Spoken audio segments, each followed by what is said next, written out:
Então aqui estão as situações em que o Banco Central autoriza a outorga de fiança bancária. Veja só, dentre outros, quer dizer que existem infinitos casos, por isso não é conveniente decorá-los. Contratos de construção civil, contrato de execução de obras adjudicadas, já vimos hoje que é adjudicadas anteriormente, contrato de prestação de serviços e empreitadas, contrato de fornecimento de mercadorias, máquinas, matérias-primas, materiais, etc. Agora, veja que eu não coloquei outros de propósito, porque dentre outros, como são vários, para que ficar comentando todos que são, nós ficaríamos aqui meia hora comentando as possibilidades. Agora sim, nós vamos verificar quando é que o Banco Central proíbe, veda. O Banco Central veda, proíbe, não permite que os bancos prestem fiança em que circunstâncias? Agora sim nós vamos decorar. São 6 casos fáceis de serem decorados. Primeiro, aqueles casos em que possam, direta ou indiretamente, ensejar aos favorecidos da carta de fiança a obtenção de empréstimo em geral ou o levantamento de recursos junto ao público ou que assegure pagamento de obrigações decorrentes de aquisição de bens e serviços. Onde eu quero chegar? Ele quer dizer aqui que a carta de fiança não é aleatória, não é para qualquer tipo de empréstimo em geral. Tem que ser empréstimo específico, senão o banco não pode afiançar. Em empréstimo em geral, levantamento de recursos públicos em geral, não pode. Primeira situação. Segunda situação, não pode afiançar os casos em que os contratos que não tenham perfeita caracterização do valor em moeda nacional e vencimento definido. Se não tem perfeita caracterização em moeda nacional, o banco corre risco até mesmo de extrapolar o seu PR, os 500% do PR. Aqui tem uma ressalva, exceto para garantir interposição de recursos fiscais. Então esse caso de exceto aqui, eles nem pedem isso na prova. Mas se o contrato não tiver perfeita caracterização do valor em moeda nacional e vencimento não definido, né? Se o vencimento não estiver definido, o banco não pode prestar fiança. Por 2 motivos, né? Primeiro, por causa do PR, do limite máximo. E segundo, porque as cartas de fiança têm prazo máximo de 12 meses. Não pode prestar fiança em contratos em moedas estrangeiras ou que envolva risco de variação cambial, salvo importação e exportação. Então, qualquer outro contrato em que envolva risco de variação cambial, o banco não pode prestar fiança, não sendo ligado à importação e exportação. Contratos, operações vinculadas por qualquer forma à aquisição de terrenos que não seja para uso próprio, ou seja, o banco não pode prestar fiança para a compra de imóveis para especulação. Então, se não destinar a uso próprio, o banco não pode. Outro caso, o banco não pode prestar fiança à diretoria do próprio banco, à diretoria, aos membros do conselho fiscal, conselho administrativo, conselho consultivo, nem para os respectivos cônjuges. O banco não pode.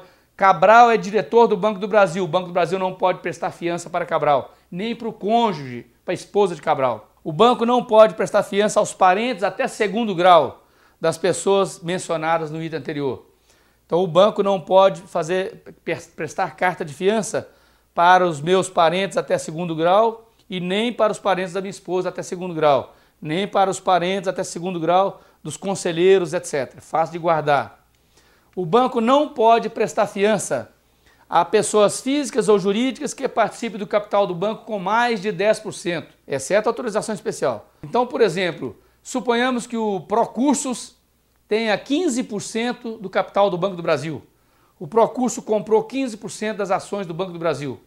Agora o Procurso vai fazer um financiamento, o Banco do Brasil não pode afiançar, porque o Procurso tem mais de 10% do capital do Banco do Brasil. Cuidado, hein? Mais de 10%.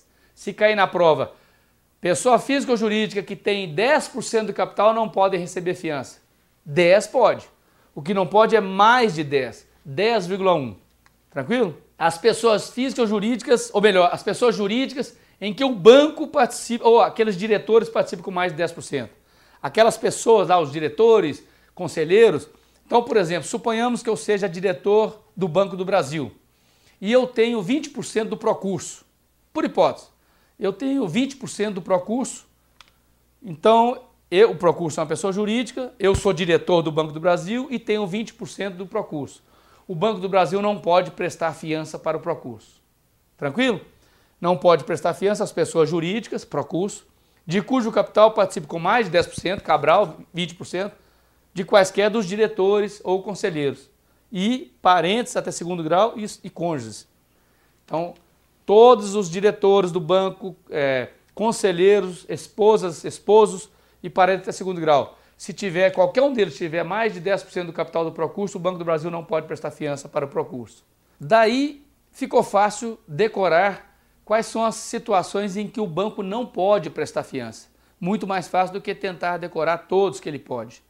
Então, aqueles casos de aos diretores, conselheiros, respectivos cônjuges, parentes até segundo grau, pessoas físicas ou jurídicas que têm mais de 10% do capital do banco, pessoas jurídicas de cujo capital os diretores, conselheiros, cônjuges e parentes até segundo grau tenham mais de 10%, para aquisição de terreno que não seja para uso próprio, aqueles contratos corram risco de variação cambial e quaisquer contratos que tenham variação cambial e não tenham data definidas, exceto exportação e importação. Então fica fácil de guardar as proibições.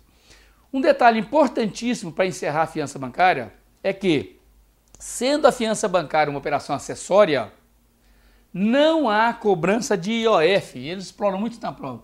IOF é Imposto sobre Operação Financeira, sobre operações financeiras. Claro, a fiança bancária sendo acessório, não é um financiamento, não é uma operação financeira. O banco não está financiando nada para mim, está só prestando um serviço. Por isso, não há cobrança do IOF. Agora, veja bem, caso eu não honre o meu compromisso, Cabral, não pague a dívida lá fora, o Banco do Brasil, caso o Banco do Brasil seja chamado a pagar a dívida como fiador, no momento que ele, Banco do Brasil, paga a dívida, honra o compromisso, ele, Banco do Brasil, fará uma contabilização.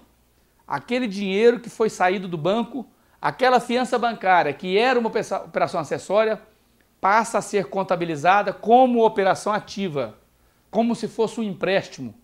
Agora o banco vai procurar os meios legais para reaver o dinheiro.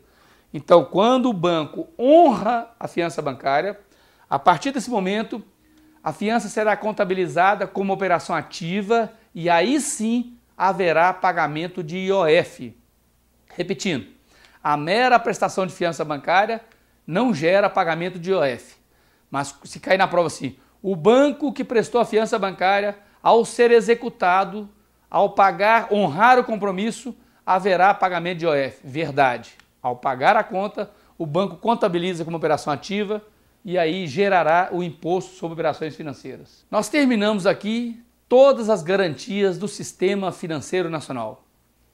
Nós vamos ver a seguir letra de câmbio, um título de crédito que está no edital do Banco do Brasil e costuma cair em todos os concursos bancários.